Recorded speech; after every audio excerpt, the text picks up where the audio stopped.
So today I've got a quick tutorial. I'm going to show you a really easy way to get some brilliant ideas for your bass line using an arpeggiator. So what I've got here, if we switch the arpeggiator off, is just a single MIDI note being played throughout the entire loop. If we just go back in and enable the arpeggiator, this is how it sounds just out of the box. So what I wanted to show you was the combination of steps and distance and how they make a difference to how things sound. So basically, if you have steps on 0, nothing really changes. So you have this distance button here, but if you say select step 1, what that will do is for every second step or every step, it will go up or down based on the distance. So in this case, we'll go up 12 semitones. So let's take a listen. So if we were to bring that down to, say, 3 semitones, it should go up, but not as much.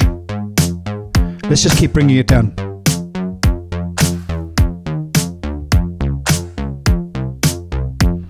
And the more you bring it up, say you bring it up 2 steps, it will just bring it down 5 semitones at a time. So it'll play 3 times, but each time going lower. So we'll just do that 2 steps now.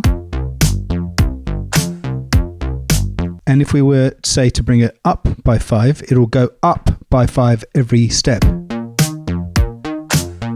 Now, if we include velocity, if we start bringing velocity in, all that does is tell you how much of the steps, how loud the steps are going to be, and how long they're going to be. So we'll just reduce the decay to make them shorter. And the loudness there. So that can be really useful. And the other thing you could do is you can transpose the actual key to whatever key you want. So we can say transpose that to F minor or to D. So there's quite a few options there. We're just going to bring it back to its default. Now, the other thing we can do, which is really cool, is we can now start changing the beat retrigger intervals. So let's just bring this back down to 1 step and just bring this down to -5. Now let's bring the rate up now to 16. There we go. And now we'll do the retrigger up. And now the repeater is set to default to infinite. We're just going to bring that to 1.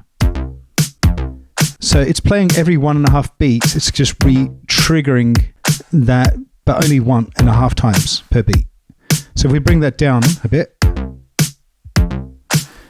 we can just repeat maybe twice or 3 times. Now let's just reduce that decay. Increase the gate. So you can notice here, as we start changing the distance, it starts getting a really interesting, into some really interesting sort of tones.